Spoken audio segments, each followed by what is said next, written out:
అంటే మనమందరము ఒక చక్కని రిలేషన్ అనేది ఉండాలి. ప్రైజ్ ది లార్డ్, హల్లెలూయా. మీకు బాధ వచ్చినప్పుడు మీకు సేవకునికి ఫోన్ చేస్తారు. కారణం ఏంటంటే సేవకునితో మీకు అనుబంధం ఉంది కాబట్టి, సేవకునితోని మీకు ఆత్మీయ బంధం ఉంది కాబట్టి ఆయనకే చెప్తే మంచిదని మీరు ఫోన్ చేస్తారు. మంచిదే. అలాగే తోటి విశ్వాసతో కూడా మీరు కలిగి ఉండాలి. కేవలం ఆదివారం రోజే కలుసుకునే వారిగా కాదు, ఎక్కడ కలుసుకున్నా, బస్సులో కలుసుకున్నా మీరు ఏంటంటే కలిసే వారిగా ఉండాలి, మాట్లాడుకునే వారిగా ఉండాలి, ఒకరికొకరు రెస్పెక్ట్ ఇచ్చే వారిగా ఉండాలి. ఏంటంటే పోతే ఒక 10 రూపాయలు ఛాయ్ తాగి ఇది కొద్దిసేపు 2 నిమిషాలు మాట్లాడుకోనండి, అది మంచిది. సో ఆ విధమైనటువంటి కనుక సంఘముతో ఈ యొక్క నిబంధన ఏంటంటే సంఘ బిడ్డలందరితో ఒక ఆత్మీయమైన రిలేషన్ మీ అందరికీ ఉండాలని నేను కోరుకుంటున్నాను. చాలా మంది తర్వాత అంటారు, అయ్యా నేను అందరికి చెప్పిన మనోళ్ళు రాలేదయ్యా, నాకు బాధ అనిపించింది.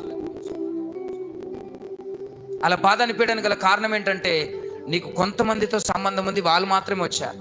కొంతమందితో సంబంధం లేకుండా ఫోన్ చేసినా వాళ్ళు రాలేకపోయారు. కాబట్టి ఈ రోజున ఏదైనా నీ ఇంటికి రావాలంటే నీ ఆత్మీయ బంధం అందరితో నువ్వు కరెక్ట్గా ఆత్మీయమైన బంధం పెట్టుకో. ప్రతి ఒక్కరూ వద్దనకుండా నీ దగ్గరికి వెళ్తా వస్తారు. ఒక ఆమె అన్నది, అయ్యా అక్కడ నువ్వేమనుకుంటావా, నేను ఒక్కదాన్ని ఆటో కట్టుకొని వచ్చినది దావత్ అన్నది. ఏమన్నది? నువ్వేమని అనుకుంటావేమని ఆటో కిరాయి కట్టుకొని ఒక్కదాన్ని వచ్చిన నీ దావత్ అన్నది. అంటే అలాంటి బంధం మనం అందరము కలిగి ఉండాలి. హల్లెలూయా. మీరు సంగారెడ్డిలో హాస్పిటల్ ఉన్నారనుకో, మేము రామా? మేము సేవకుడు వస్తాడా రాడా? గాంధీ హాస్పిటల్కి పోయినాం, నీలపూర్ హాస్పిటల్కి పోయినాం. మీరు ఏ హాస్పిటల్కి పోతే హాస్పిటల్కి నేను వస్తాను. ఎందుకంటే ఒక ఆత్మీయ బంధం ఉంది కాబట్టి వెళ్ళాలనే ఒక గుంజుడు ఉంటుంది, ఒక ఆరాటం ఉంటుంది. వెళ్ళి దర్శించి రావాలి, ప్రార్థన చేసి రావాలి, కలిసి రావాలి అనేది ఉంటుంది. ఒక 2 వారాలు మీ ఎద్దుకు రాకపోతే 3వ వారం రావాలని అనిపిస్తుంది.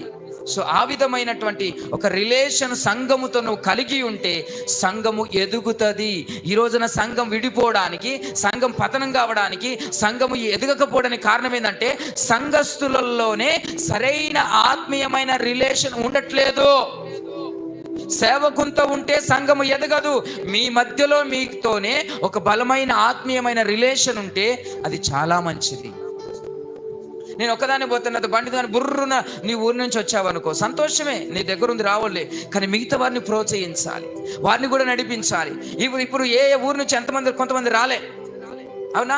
మీరు వెళ్ళిన తర్వాత వారిని అడగాల, ఈరోజు మంచి ప్రార్థన జరిగింది, దేవుడు నాతో మాట్లాడాడు, ఈ సాక్ష్యాలు ఉన్నాయి అని వారికి ఎదుగు చెప్పాలా? మీరు చెప్పరు. ప్రార్థన ఎందుకు రాలేమని అడగరు, బల్లెట్లు పొడగొట్టుకున్నామని అడగరు, ఉపవాసం ఎందుకు